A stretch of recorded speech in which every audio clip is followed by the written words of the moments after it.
ठीक है।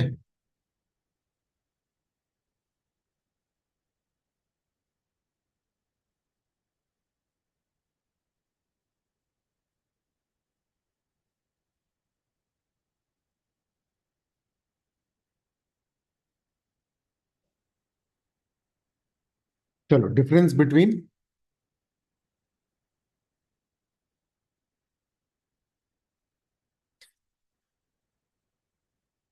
कोर्जन और अंडर इन्फ्लुएंस में डिफरेंस रीड कर लिया था बेटा कल।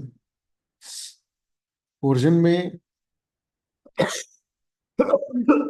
जो भी फोर्स यूज किया जा रहा है वो आईपीसी में बना है। Under influence is different, mentally pressurize करना होता है ना।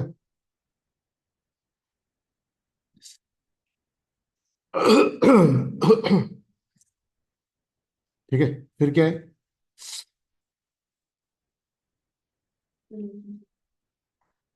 है ना, कोर्जन में कोई रिलेटेड होना जरूरी नहीं है। अनजान लोग हैं जो कॉन्ट्रैक्ट कर रहे हैं, है ना। तो अनजान व्यक्ति कोर्जन कर सकता है, अनजान व्यक्ति अंडर इन्फ्लुएंस करे ऐसा पॉसिबल नहीं होता कई बार। ठीक है। फिर कौन कर रहा है? अच्छा, coercion can come from anyone. ध्यान से समझना ये वाला। मतलब ऐसा पॉसिबल है कि कोर्जन एक ऐसा व्यक्ति कर रहा है जो पार्टी टू कॉन्ट्रैक्ट नहीं है। एक थर्ड पर्सन, किसी ने किसी गुंडे वुंडे को अपॉइंट कर लिया कि भैया तुम जो है इससे मनवाओ कॉन्ट्रैक्ट करने के लिए। आ रहा है समझ? तो तो भी कोर्ट उस कॉन्ट्रैक्ट को क्या कर देगा बेटा? वॉइडेबल करार दे देगा। लेकिन जब अनड्यू इन्फ्लुएंस हो रहा है तो वो किसके द्वारा किया जाना जरूरी है? पार्टी टू कॉन्ट्रैक्ट के द्वारा। मतलब अगर पार्टी टू कॉन्ट्रैक्ट ने किया है तो वो क्या है? वॉइडेबल। अदरवाइज वो वॉइडेबल नहीं।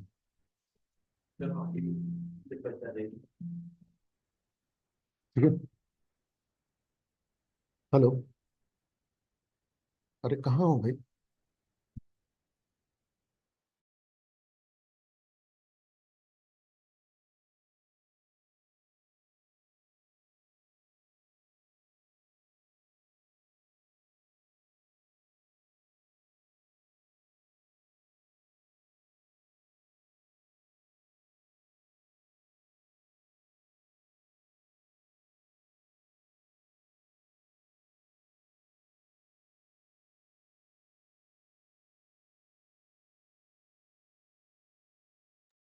ठीक है, करो फटाफट इसको रीड।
ठीक है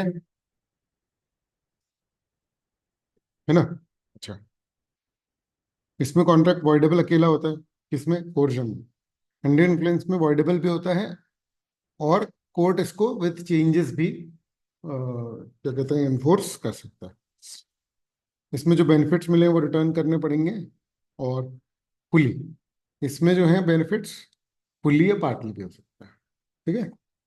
फ्रॉड और मिसरिप्रेजेंटेशन में सबसे मेन फर्क क्या है? इंटेंशन। फ्रॉड इज इंटेंशनल, जबकि मिसरिप्रेजेंटेशन इज अनइंटेंशनल। मतलब झूठ दोनों में है, बट एक में मासूम झूठ है।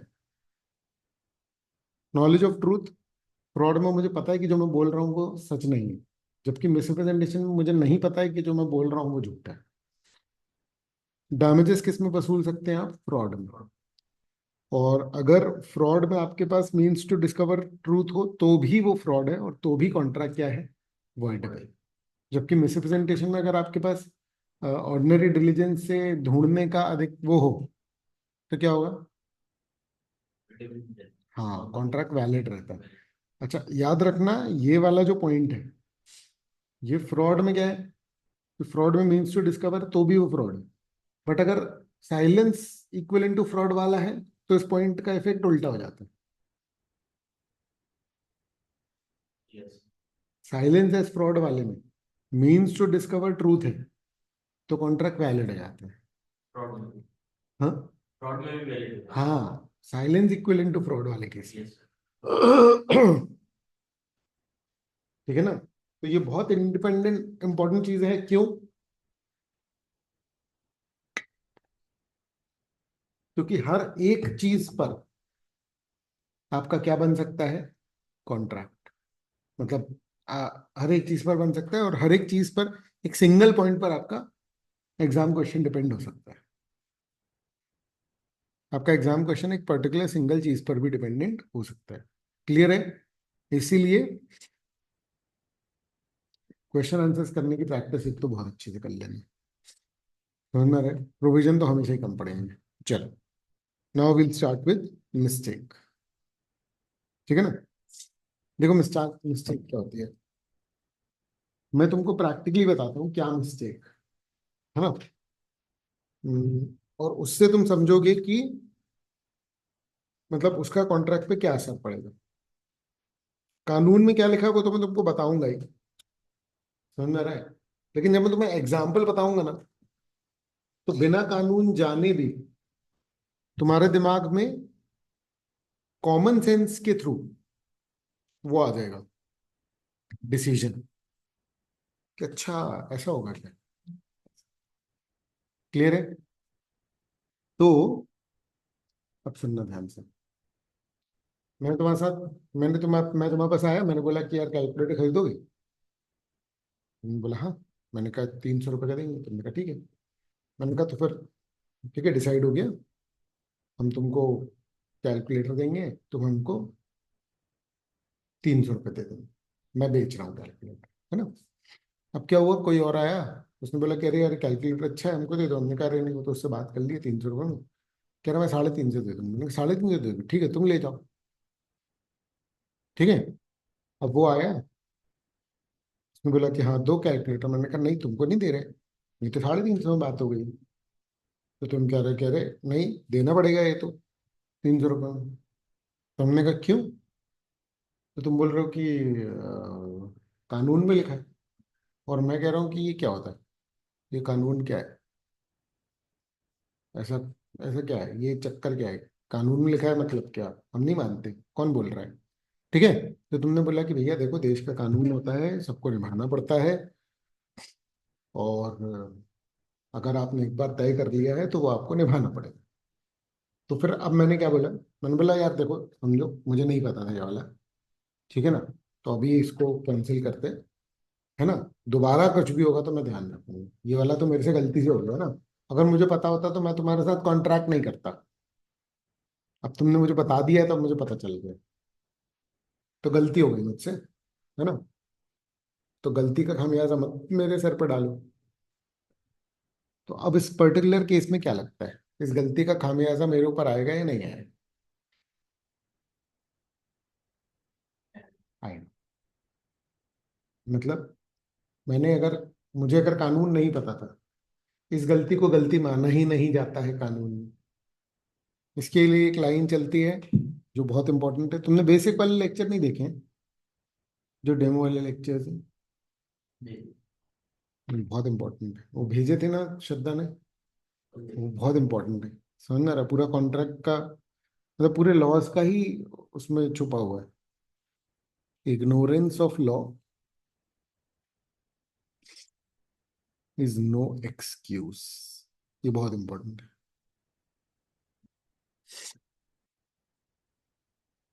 और ये लैटिन भाषा का फ्रेज है जिसका हिंदी में मीनिंग निकाला है।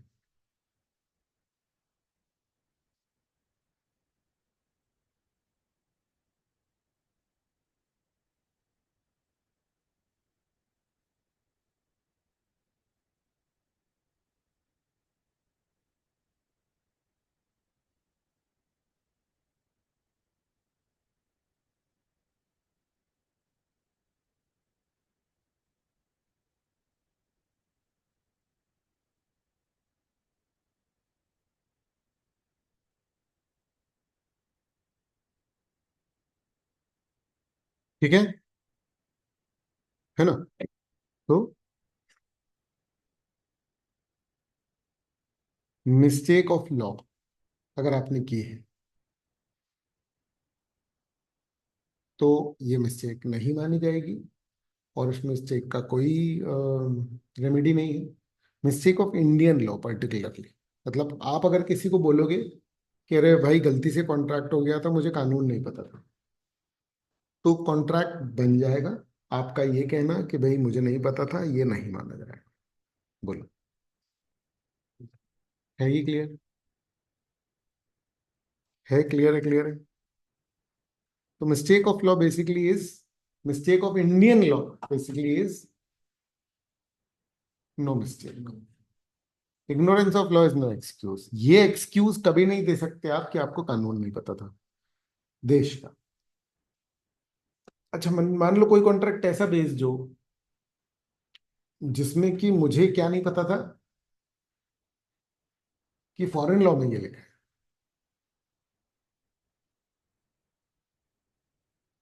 तो क्या ये वाली बात मेरी मानी जाएगी?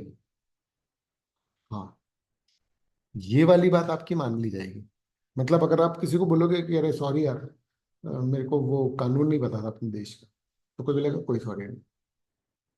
लेकिन अगर मैं बोलूँ कि सॉरी यार, मुझे वहां के देश का कानून नहीं पता था, तो फिर सामने वाले को क्या बोलना पड़ेगा? इट्स ओके, चलो कोई बात, नेक्स्ट टाइम से ध्यान रखें। मतलब मिस्टेक ऑफ इंडियन लॉ माफी नहीं है, मिस्टेक ऑफ फॉरेन लॉ माफी है। इसका मतलब अगर फॉरेन लॉ की मिस्टेक करी है, उस बेस पर अगर है, तो फिर क्या हो सकता है? कॉन्ट्रैक्ट कैंसिल हो सकता है। आ रहा है समझ में? ठीक है ना? देखो समझो, एक है मिस्टेक ऑफ लॉ, मुझे कानून नहीं पता। एक है mistake of fact. Mistake of fact जो है ना, वो बहुत फैला हुआ है। क्या है? ये जो लिखे हैं ना एंड में, ये ये ये सब है क्या? Mistake of fact. ठीक है, मैं सबका बताता हूँ। जैसे सबसे पहला क्या है? क्वालिटी। ठीक है, अब मैं ब्रेड खरीद रहा हूँ, समझ में आ रहा है? ठीक है ना?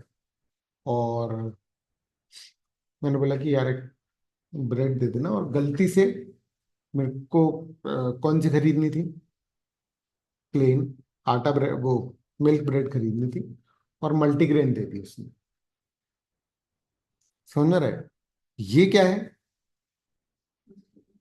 Mistake of fact. ये सब मिस्टेक ऑफ फैक्ट है, बाकी सब लॉ के अलावा सारा मिस्टेक ऑफ फैक्ट है। अब इसके बेस पे कॉन्ट्रैक्ट का क्या हो? आ रहा है समझ में?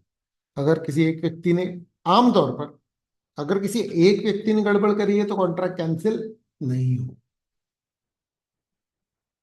जैसे मान लो मैंने कोई ब्रेड उठाई क्योंकि मुझे लग रही थी कि वो मल्टीग्रेन, मैं दुकानदार से बोला कि ये मुझे दे देना, उसने बोला ठीक है, बिलिंग हो गई।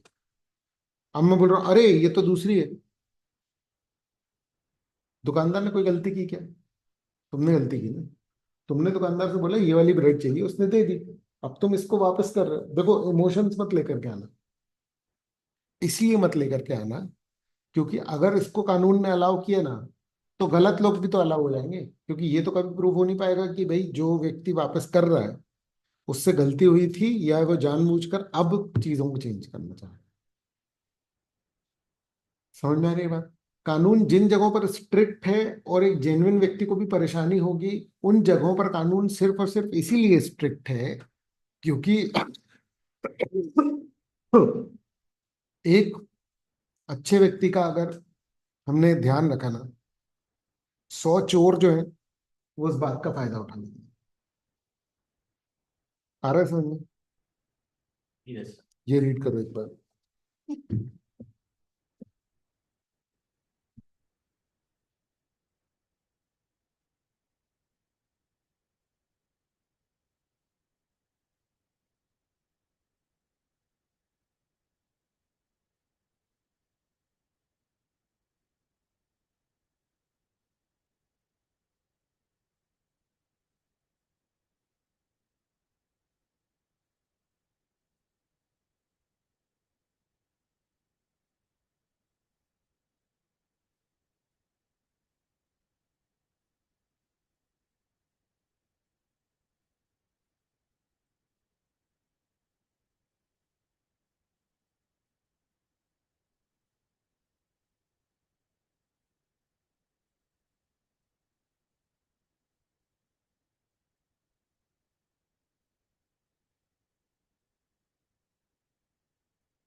ठीक है।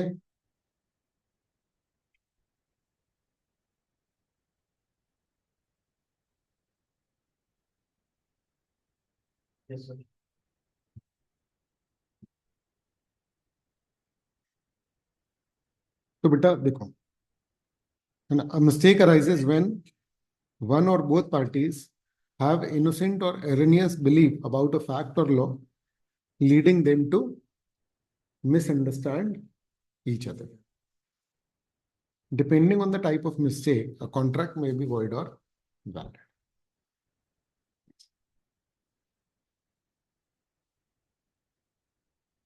ठीक है ना?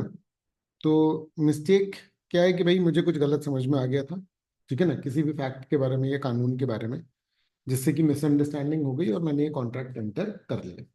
तो अब सवाल ये है कि मिस्टेक में कॉन्ट्रैक्ट कैंसिल होगा या नहीं होगा, है ना? तो ये मिस्टेक जो है थोड़ा सा ब्रॉडर केस है। बाकी जो चारों हम लोगों ने पढ़े उन सब में कॉन्ट्रैक्ट क्या हो जाता है बेटा? वॉइडेबल। आ रहा है समझ में? पर यहाँ पर क्या होता है बेटा?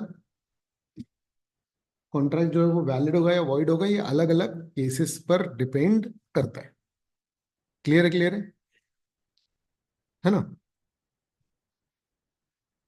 है ना? चलो।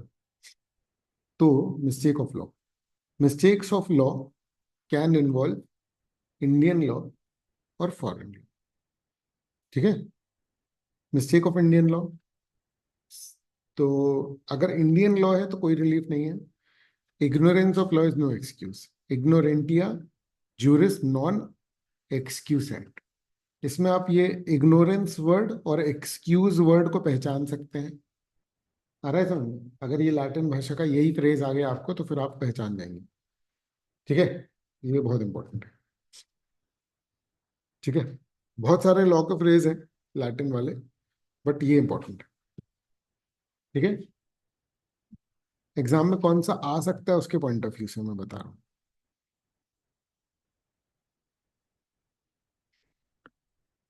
Contract stands party can not avoid or set aside a contract merely because they did not know the Indian law. Clear है बेटा? है ना? A and B enter into contract under the erroneous belief that certain debt is time bound.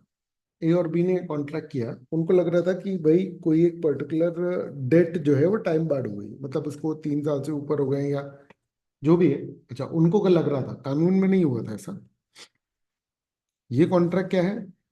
Voidable नहीं है, simply because they misunderstood the law. अगर आपको कानून नहीं पता था तो आप ये नहीं बोल सकते कि कॉन्ट्रैक्ट कैंसिल करो, हमसे गलती हो गई, क्योंकि इस गलती को गलती माना ही नहीं जाएगा। इसके पीछे ब्रॉड बेस्ड थिंकिंग जो है वो ये है कि अगर आपने एक को अलाउ किया तो फिर हर व्यक्ति यही बोलेगा, और फिर तो कभी भी कानून जो है वो एप्लीकेबल हो नहीं पाएगा।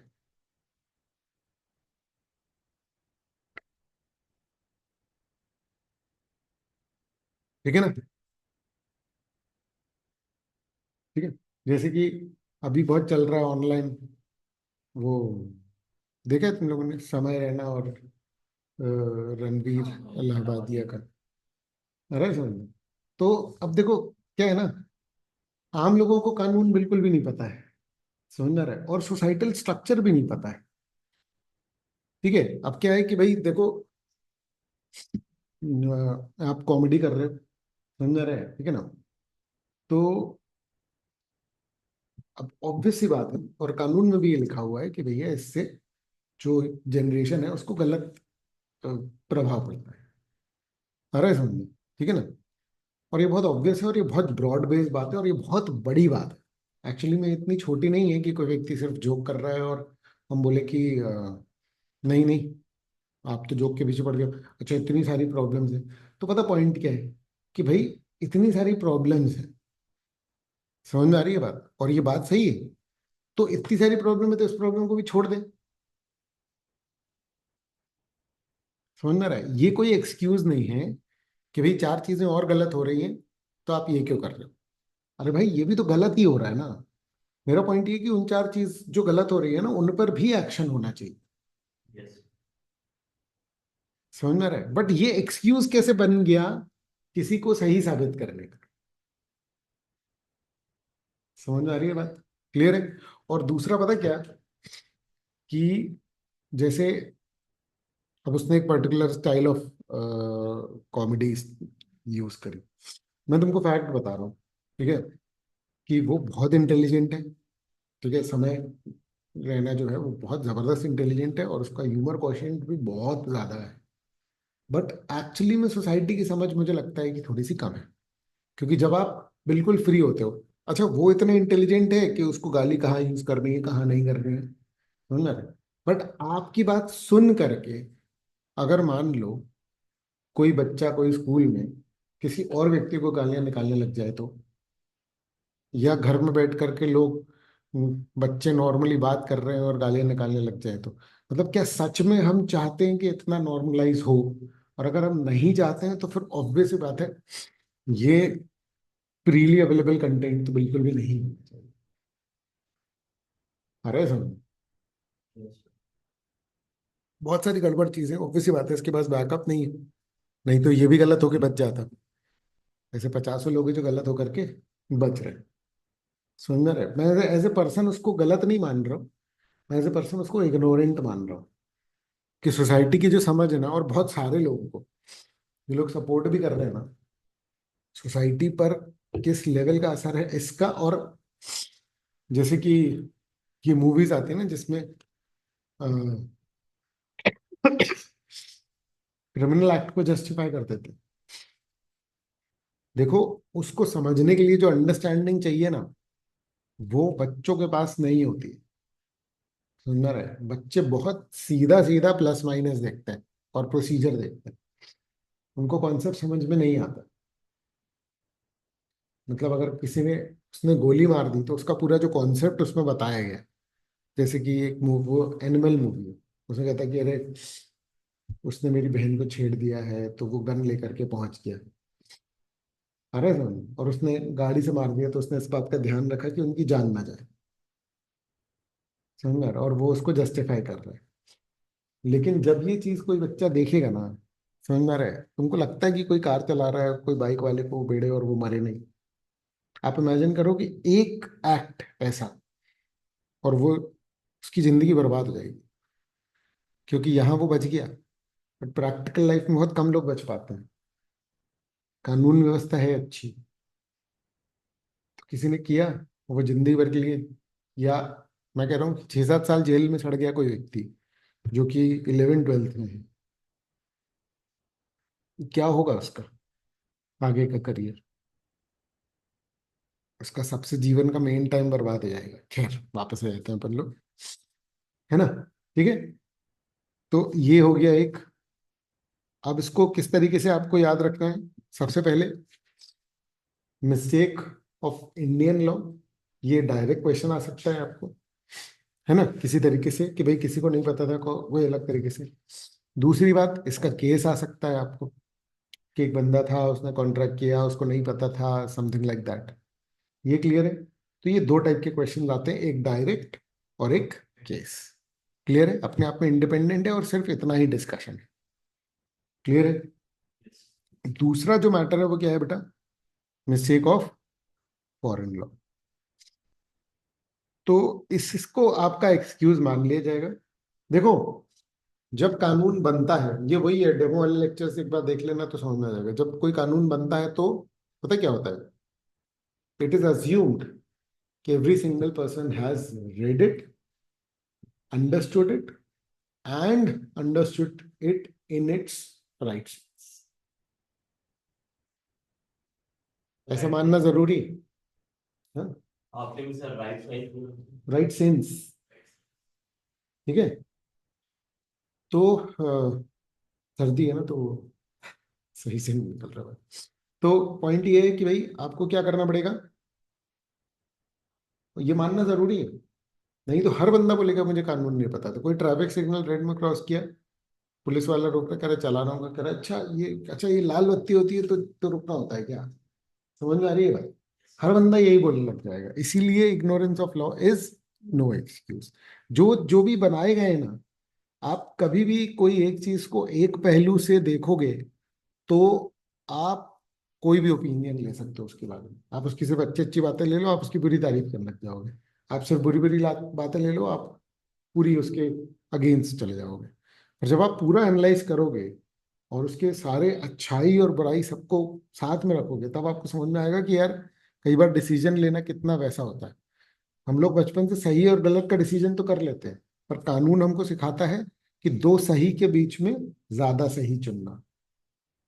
अरे सुन, क्योंकि एक साइड कोई नहीं लेंगे तो फिर तो ये चलते ही चला जाएगा। मूवीज जितनी भी बनती है ना, मूवी सीरियल्स जितने भी बनते हैं, ये सब बहुत पिन पॉइंट होते हैं कि आम इंसान को समझ में आए। इसलिए जब वो विलेन बनाते हैं ना, तो विलेन की स्टोरी नहीं होती। समझ में आ रही है बात? मतलब हम जो मूवीज देखते हैं और जो भी देखते हैं ना, उसमें विलेन प्योर विलेन रहता है, उसके पास जस्टिफिकेशंस नहीं रहता है। मान लो कोई ऐसी मूवी हो जिसमें कि वो विलेन ने उसने किडनैप किया है, हीरो आ रहा है उसको बचाने, और विलेन की भी हम पूरी स्टोरी पता चल जाए कि उसकी माँ बीमार थी और उसको दिक्कत थी, और वो कैसे कैसे जो है वो विलेन बन गया। Then you will be in dilemma. Actually में कानून आपको तब हेल्प करता है, अदरवाइज प्लस माइनस हर बंदा कर लेता है। समझ में आ रहा है? ठीक है, ब्लैक एंड व्हाइट में तो हर बंदा चुन लेगा ना कि अच्छा ये ब्लैक है ये व्हाइट है, वो कॉमन सेंस से आ जाता है। बट फिर कानून की जरूरत ही कहाँ होती? कानून की जरूरत इसलिए है क्योंकि everybody has logics, every single person has logic. कोई बंदा कत्ल कर रहा है ना, और अगर मान लो कि वो तुमको एक बहुत इमोशनल बहुत प्रॉपर स्टोरी सुना दे कि ये क्यों जस्टिफाइड है, समझ में आ रहा है? ठीक है, या वो बोल रहा है कि अरे इतने सारे लोग कत्ल कर रहे हैं और इतना सारा फ्रॉड हो रहा है, तो एक कत्ल के पीछे तुम पड़े हो, समझ में आ रहा है क्या होगा? बताओ, क्या है ये जस्टिफाइड? वो अपनी स्टोरी सुना दे कि भैया मैं क्या कहते हैं, मेरी माँ बीमार है, उनके लिए बिल्कुल पैसे नहीं थे, समझ में आ रहा है? इस बंदे से को मैंने उधार दिया हुआ था, इसने मुझे वापस नहीं किया। समझ में आ रहा है? 10 बार बोल चुका हूँ। और इसके पास है थे भी पैसे, और इसने मेरे को बोला कि नहीं, मर जाए तुम्हारी माँ, ये और वो। समझ में आ रहा है? तो इसलिए गुस्से में मेरे से इसका कत्ल हो गया। तुमको एकदम से जस्टिफाइड लगने लगेगा मुझे, पॉइंट समझ, लेकिन फिर भी उसको सजा होना जरूरी है। कानून एक्चुअली में इस तरीके से चलता है। समझ में आ रही है बात? ठीक है ना? चलो। तो एक है mistake of law. Mistake of law मतलब इंडियन लॉ, ध्यान रखना। मिस्टेक ऑफ लॉ मतलब Indian law. Mistake of foreign law अगर बोला है ना, तो ये मिस्टेक ऑफ फैक्ट है बेटा, याद है। इसका सारा ट्रीटमेंट कैसे होता है? Mistake of fact. जब आप मिस्टेक ऑफ फैक्ट करते हो, तो फैक्ट की मिस्टेक आपकी क्या है? एक्सेप्टेबल है कि हाँ चलो मिस्टेक हो। इस बेस पे आप कॉन्ट्रैक्ट को कैंसिल कर सकते हैं। अगर कोई पार्टी गलती करती है about the law of other country, that is effectively a mistake of fact possible void. The contract may be avoided under the rules relating to mistake of fact depending on unilateral bilateral, वो भी अपन लोग आगे बढ़ेंगे। Point ये है कि ये mistake of fact है, इस केस में कॉन्ट्रैक्ट कैंसिल। ठीक है?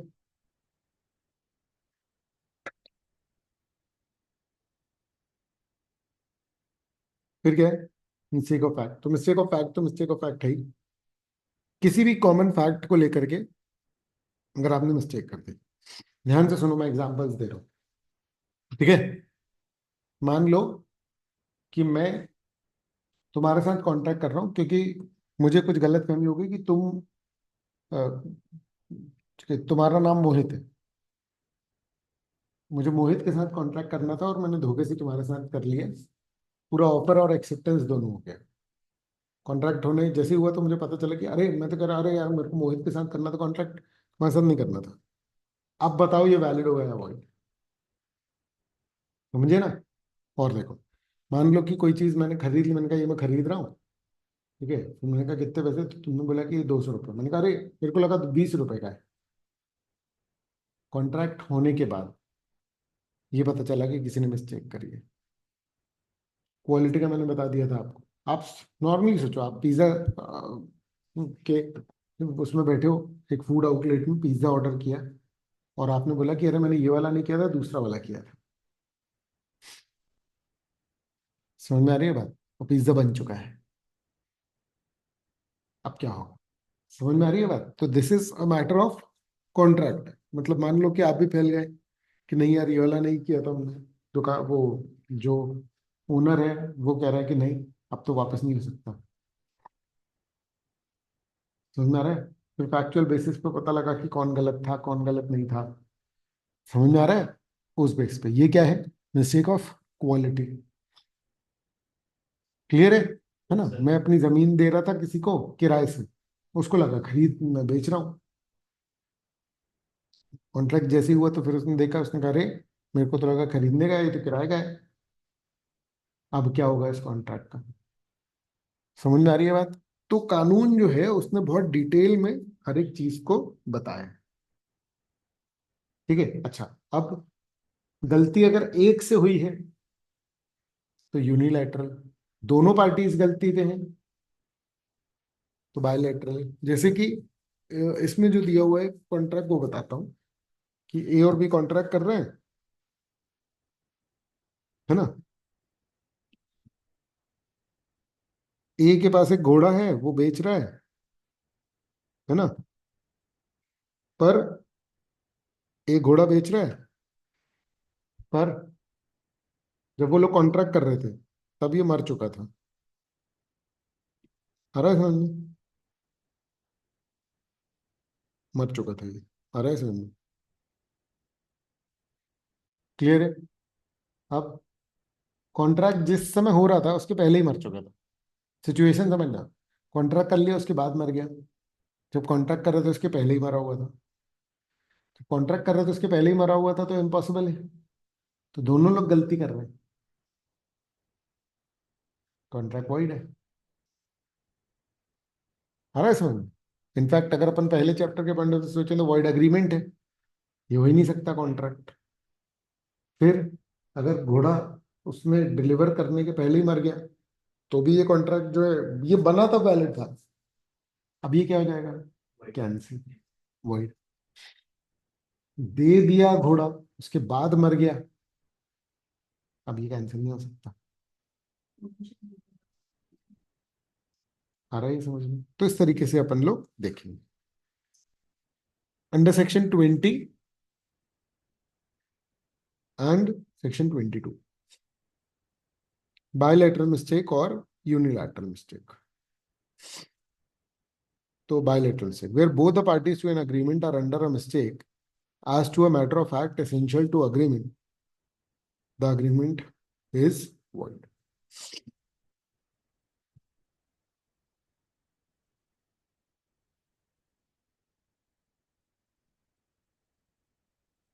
Where both the parties to an agreement are under a mistake as to matter of fact essential to an agreement, the agreement is void. देख रहे हो क्या बोल रहा है? अगर मिस्टेक किसी ऐसी चीज को लेकर के हुआ जो बहुत मेन फैक्टर है किसी कॉन्ट्रैक्ट का, तो फिर वो अग्रीमेंट बेटा क्या हो जाएगा? Void.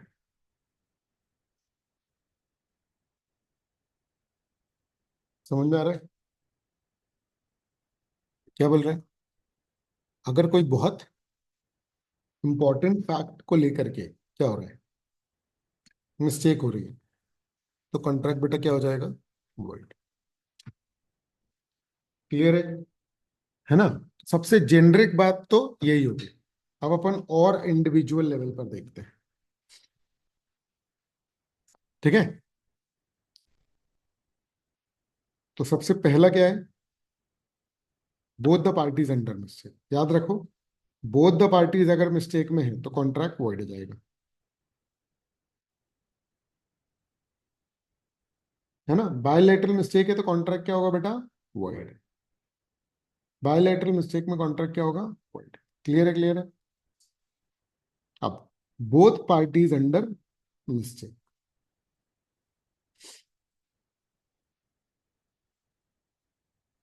Both parties under mistake,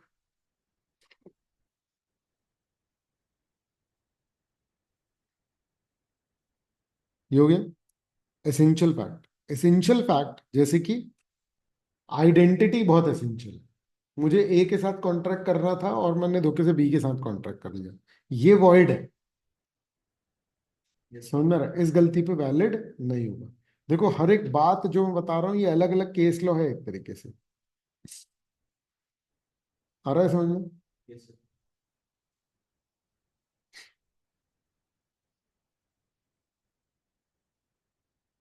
identity, price, quantity, existence of a subject, है ना? ये कुछ मैटर हैं जो कि बहुत एसेंशियल होते हैं। डिपेंड करता है वैसे कॉन्ट्रैक्ट टू कॉन्ट्रैक्ट, कोई भी चीज जो है वो एसेंशियल हो सकती है। इनफैक्ट टाइम भी एसेंशियल हो सकता है, पता है आपको ये बात? ठीक है? रिजल्ट, अग्रीमेंट वॉइड हो जाएगा, इन्फोर्स नहीं किया जा सकता। बायोलैटरल मिस्टेक के केसेस क्या है? क्वालिटी ऑफ सब्जेक्ट मैटर, मतलब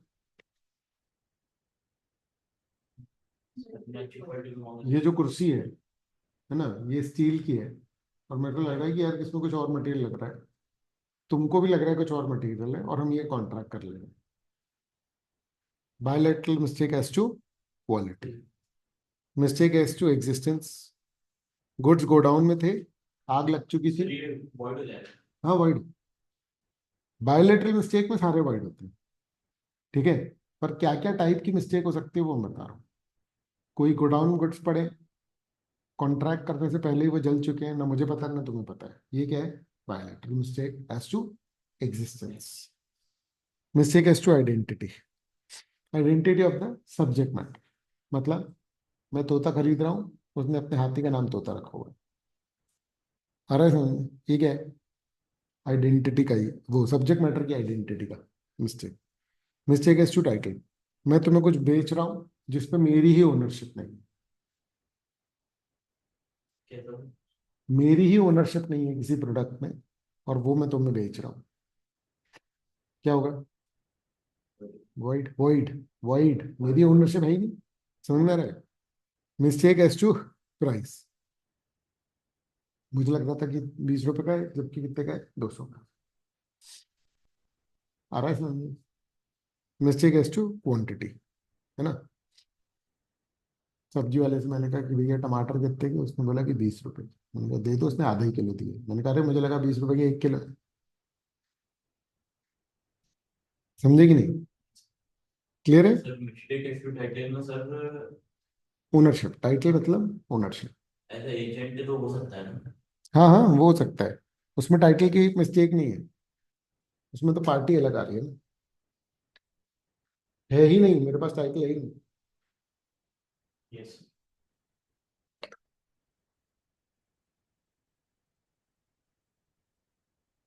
If both parties believe that they are selling buying the same piece of land, but in reality वो लोग अलग अलग प्लॉट की बात कर रहे हैं, तो ये बायोलेटरल मिस्टेक है और कॉन्ट्रैक्ट क्या है बेटा? वॉइड।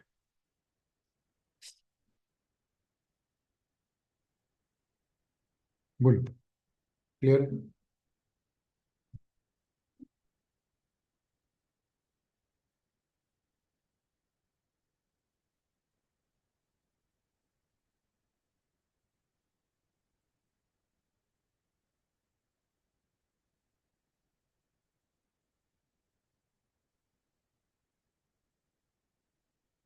ठीक है। फिर क्या है? Unilateral mistake. यूनिलैटरल मिस्टेक मतलब एक पार्टी मिस्टेक कर रही है, दूसरी पार्टी नहीं कर रही है मिस्टेक। याद रखना बेटा, आमतौर पर यूनिलैटरल यूनिलैटरल मिस्टेक में कॉन्ट्रैक्ट क्या होता है? वैलिड। नोट कर लो। Normally, in case of unilateral mistake, the contract is valid.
ठीक है।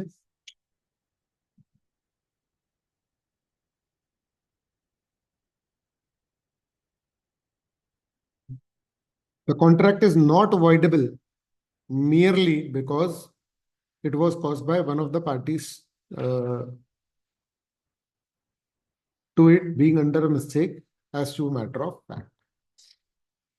फैक्ट की मिस्टेक एक पार्टी ने करी, सिर्फ इस बात के कारण कॉन्ट्रैक्ट को क्या नहीं किया जा सकता? कैंसिल नहीं किया जा सकता। क्लियर है? क्लियर है?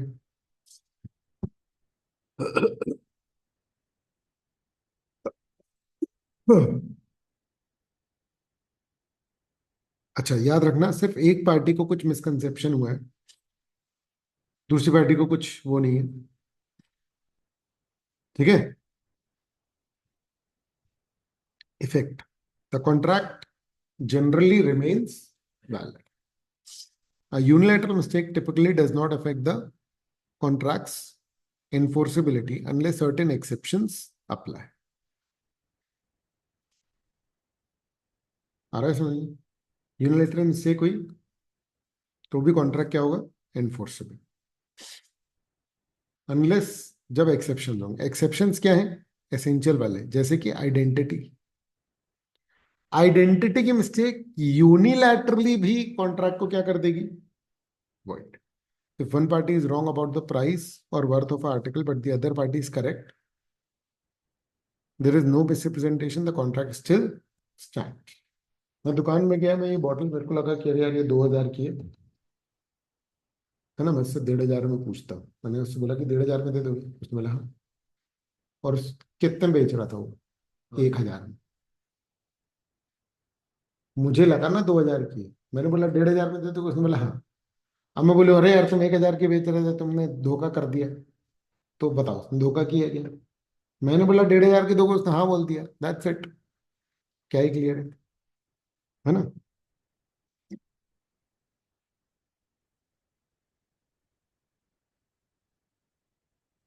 ठीक है ना? यहाँ तक का रीड करो फटाफट।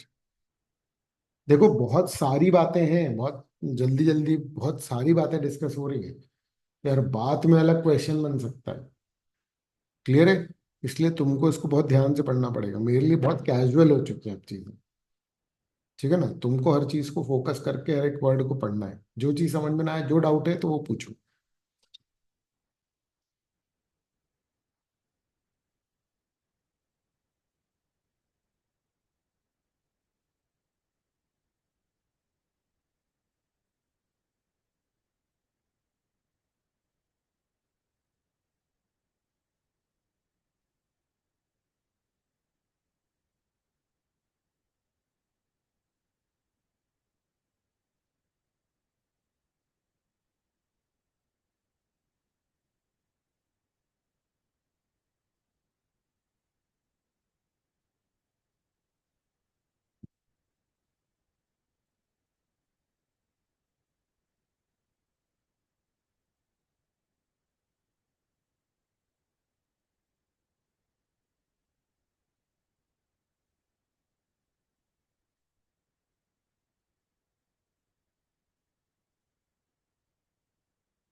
ठीक है।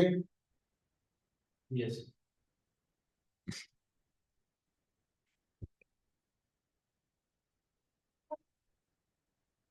Legality of object and consideration. ठीक है। तो देखो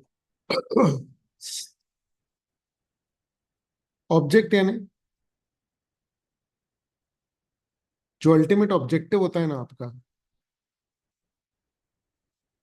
कॉन्ट्रैक्ट को करने का जो आपका अल्टीमेट ऑब्जेक्टिव होता है, वो क्या नहीं होना चाहिए बेटा? वो अनलॉफुल नहीं होना चाहिए। मतलब जैसे मैं कार खरीद रहा हूँ, काय के लिए खरीद रहा हूँ? घूमने के लिए, कंफर्ट के लिए। ये ऑब्जेक्टिव है। आ रहा है समझ में? ठीक है। मान लो कि किसी ने ट्रस्ट खोला और वो लोगों से पैसे ले रहा है टैक्स की चोरी करवाने के लिए।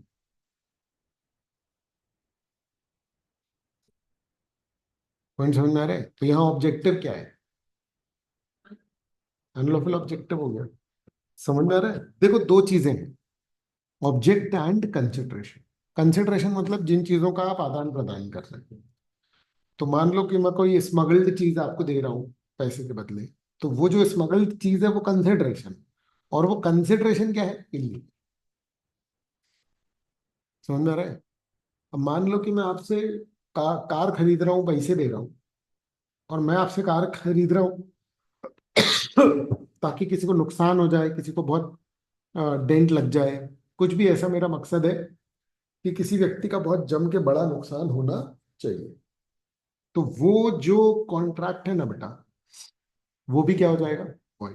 ये प्रूव करना थोड़ा सा मुश्किल होता है, पर कुछ चीजों में बहुत क्लियर रहता है। आ रहा है समझ? अगर आपका ऑब्जेक्ट क्या होगा बेटा, अनलॉफुल, तो क्या होगा, कॉन्ट्रैक्ट वॉइड हो जाएगा। क्लियर है? कंसिडरेशन और object of an agreement is unlawful in the following cases. ठीक है? व्हेन कंसिडरेशन और object is forbidden by law. बेटा फॉरबिडन मतलब मना है। कोई भी ऐसा कंसिडरेशन जो किसी भी कानून में मना है कोई भी चीज जो किसी भी कानून में पनिशेबल है, प्रोहिबिटेड है ना, बाय रेगुलेशंस और order made under legislative authority. A father arranges the marriage of a 17-year-old son, takes dowry from the bride's parents। समझ में आ रहा है? डाउरी मना है, ठीक है ना? और मिनिमम एज भी कितनी है, 21। तो ये पूरा का पूरा कॉन्ट्रैक्ट क्या है बेटा, हाँ, illegal। हाँ मतलब वॉइड। क्लियर है? क्योंकि इसका जो कंसिडरेशन है वही क्या है, मना है बेटा कानून में। बोलो।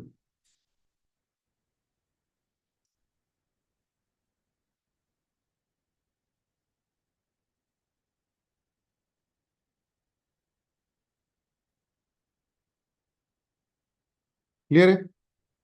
व्हेन कंसिडरेशन और object would defeat the provisions of law. ठीक है? Even if indirectly allowing the agreement would nullify और frustrate the purposes of some law, it is void. समझे? ध्यान से समझना। कई बार क्या होता है कि आप डायरेक्टली गड़बड़ नहीं कर रहे, पर इनडायरेक्टली गड़बड़ कर रहे हो। जैसे एक एग्जांपल देता हूँ। मान लो किसी व्यक्ति को, है ना, इसमें दिया हुआ है वैसे, देखो, एक ही प्रॉपर्टी सरकार बेच रही है क्योंकि उसका टैक्स वैक्स बचा हुआ है। ठीक है? That prohibits the defaulter from buying it back. ठीक है बेटा, है ना? B in collusion with A purchases it and agrees to transfer it back to A. Clear है? बी जो है वो ए के साथ मिलकर के क्या कर रहा है, खरीद रहा है, और ए को ही दे देगा वापस। तो ये तो गड़बड़ हो गया ना भाई, ए की प्रॉपर्टी बेच रहे हैं और ये मना किया हुआ था कि ए को नहीं देना। अब बी खरीद रहा है, क्यों? कि वो ए को ही दे देगा वो प्रॉपर्टी। तो बी जो खरीद रहा है उसी को अपन कैंसिल कर देंगे। क्यों? क्योंकि बी के खरीदने का मकसद क्या है? तो फिर ये तो मतलब बी को मना नहीं है, मना ए को है। बट अगर बी ने लिया तो अल्टीमेटली तो बात वही हो जाएगी ना। नहीं आया समझ में? इसलिए इस चीज को बोलते हैं कि ये लीगली गलत नहीं है एकदम वैसे डायरेक्टली, बट ये डिफीट कर रही है प्रोविजन ऑफ लॉ। ए को मना है लेकिन फिर भी ए के पास चीजें जा रही हैं।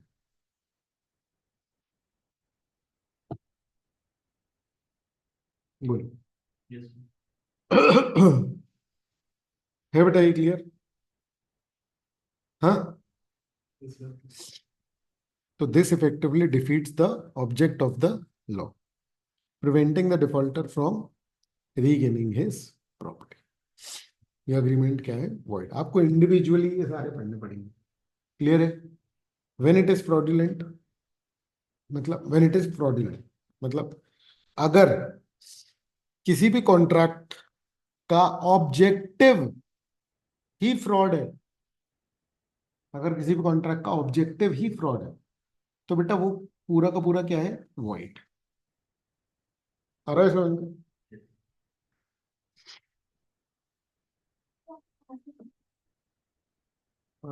अभी 9:45 पे लगता है। ठीक है, तो व्हेन इट इज फ्रॉडुलेंट मतलब अगर आपका ऑब्जेक्ट क्या है, किसी के साथ फ्रॉड करना, तो क्या होगा बेटा? अगर आपका ऑब्जेक्ट ही है किसी के साथ फ्रॉड करना, मान लो आप, एक तो ऑब्जेक्ट हो गया, दूसरा मान लो आप किसी के साथ कॉन्ट्रैक्ट कर रहे हो जिसमें कंसिडरेशन क्या है, किसी के साथ धोखा करना। तो अगर ऑब्जेक्ट या कंसिडरेशन ही फ्रॉड है तो क्या होगा बेटा? ये तो वॉइड ही है ना। एक चीज याद रखना बेटा, फ्रॉड हम लोगों ने एक बार और पढ़ा था। वो कैसे पढ़ा था हम लोगों ने? कि अगर एक्सेप्टेंस लेने के लिए क्या किया हमने,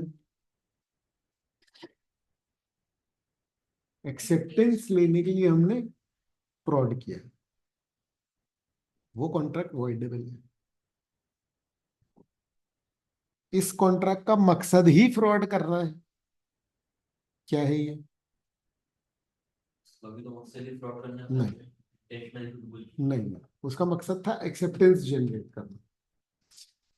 मैं अपनी बॉटल बेचना चाहता हूँ, उसके लिए एक झूठ, तो मेरा मकसद था मेरी बॉटल बिक जाए। समझ में आ रही है बात? और एक, तो मैं धोखा देके इससे पैसे ऐंठ लूं। बारीक डिफरेंस है लेकिन यस। क्लियर है।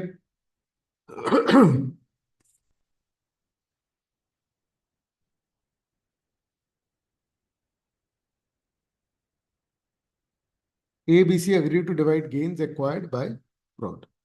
The object is unlawful. The agreement is,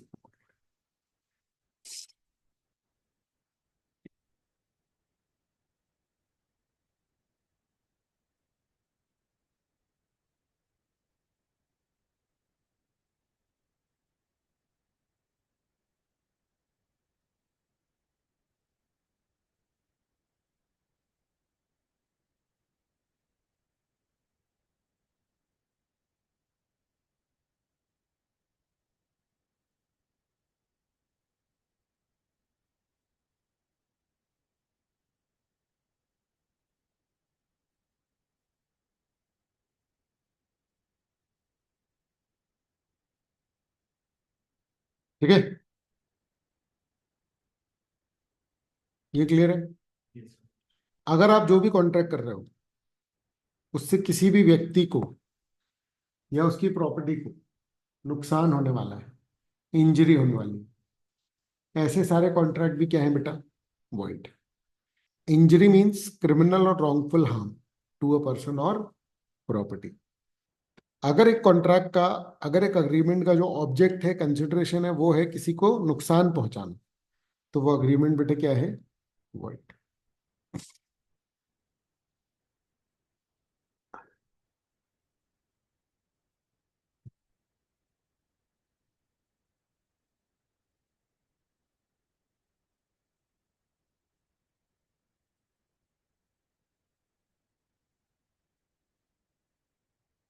ठीक है, an agreement to print a copyrighted book in violation of another's copyright is void. क्या बोल रहा है? को प्रिंट करना। है ना? कॉपीराइटेड बुक को अगर प्रिंट कर रहे हो आप दूसरे के कॉपीराइट के अगेंस्ट, तो ये प्रॉपर्टी को इंजरी है और ये मना भी है लॉ में। इस कारण से ये क्या है? अग्रीमेंट पूरा का पूरा void.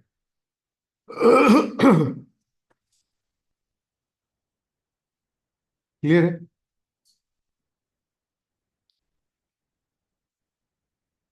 A promises to repay a debt by manual labor, ठीक है ना, daily for a set period with extremely high interest if he defaults. This effectively imposes slavery. क्या है स्लेवरी? पहले ऐसा कॉन्ट्रैक्ट होता था कि भाई हम तुम्हें कुछ पैसे देंगे, तुम जीवन भर के गुलाम बन जाओगे। अफ्रीका में, इंडिया में भी ये सब चलता था। तो जब हमारा संविधान बना, कॉन्स्टिट्यूशन, तो हमने कहा कि भैया स्लेवरी वाले कॉन्ट्रैक्ट नहीं हो सकते। कोई करेगा ये कॉन्ट्रैक्ट तो भी वॉइड है। मतलब आप कॉन्ट्रैक्ट करके किसी को गुलाम गुलाम नहीं बना सकते कि मैनुअल लेबर करे और एक बॉन्डेड बॉन्ड टाइप का हो जाए। बॉन्डेड लेबर सुना है तुम लोगों ने? है ना? बॉन्डेड लेबर का मतलब ये है कि भैया आप ऐसे वाले हो कि भैया आपसे कॉन्ट्रैक्ट हुआ है कि आप बंधे हुए हो, कोई नहीं मान सकता। याद रखना, पेनल्टी हो सकती है, ठीक है, फाइनेंशियल, कि जितना खर्च किया है उन्होंने। समझ में आ रहा है? लेकिन आप किसी को भी बांध करके नहीं रख सकते। क्लियर है? तो इसमें किसी भी व्यक्ति के बेसिक राइट्स फंडामेंटल ही एक्चुअली मेट हो जाता है। इसलिए ऐसा कोई भी कॉन्ट्रैक्ट जिसमें स्लेवरी टाइप का कुछ हो तो वो वाइड होता है। The object is also opposed to public policy, hence the agreement is void. यहां तक का रीड करो।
ठीक है।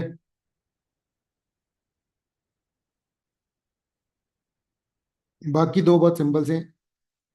अगर कंजर्टेशन इमोरल हो, सोसाइटी के अगेंस्ट जाए, ऐसा अग्रीमेंट जो कि इमोरल, मैं तुमको पैसे दूं कि किसी को गालियां निकाल लो, तो क्या होगा? वॉइड। आ रहा है समझ में? He lends money a married women कि भैया डिवोर्स ले लो अपने हस्बैंड से, उसको पैसे दे लो, वॉइड है। आ रहा है समझ में? क्योंकि ये इमोरल है। Held unlawful, it violets good morals. He cannot recover the money. A says to B, if you find a girl to marry me, I'll pay you 50,000। कह रहा है कि भाई, मतलब मेरी शादी करा दो, मैं तुम 50,000 रुपये दूंगा। ये कॉन्ट्रैक्ट क्या है? इमोरल। ध्यान समझ से समझना बेटा। ये इन्फॉर्मेशन नहीं मांग रहा, ये पैसे दे के ही शादी कर रहा है। ये इसका कंसिडरेशन है 50,000 रुपये शादी का, ये नहीं हो सकता। आप पैसे दो कि इन्फॉर्मेशन दे दो, बात करा दो, वो वैलिड है। पर आप बोलो कि ये लो पैसे शादी कर लो, ये इनवैलिड। आया समझ में? Yes sir. क्योंकि ये जो है, ये पहले गांव गांव में होता था ना कि बाप को पैसे दे दिए कि बेटी से शादी करना है, ये वो उनको कैंसिल आउट करने के लिए है। आ रहा है समझ में? और अगर अपोज टू पब्लिक पॉलिसी, ये इमोरल वाले ही है कि ब्रॉड कॉन्सेप्ट क्या है कि कम्युनिटी, सोसाइटी के लिए अच्छा होना चाहिए कुछ भी।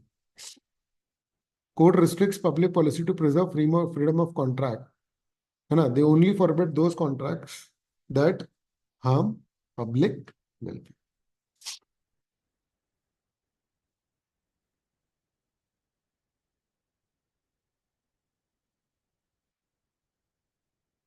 Example, agreement in restraint of trade, ये पढ़ेंगे अपन लोग, है ना?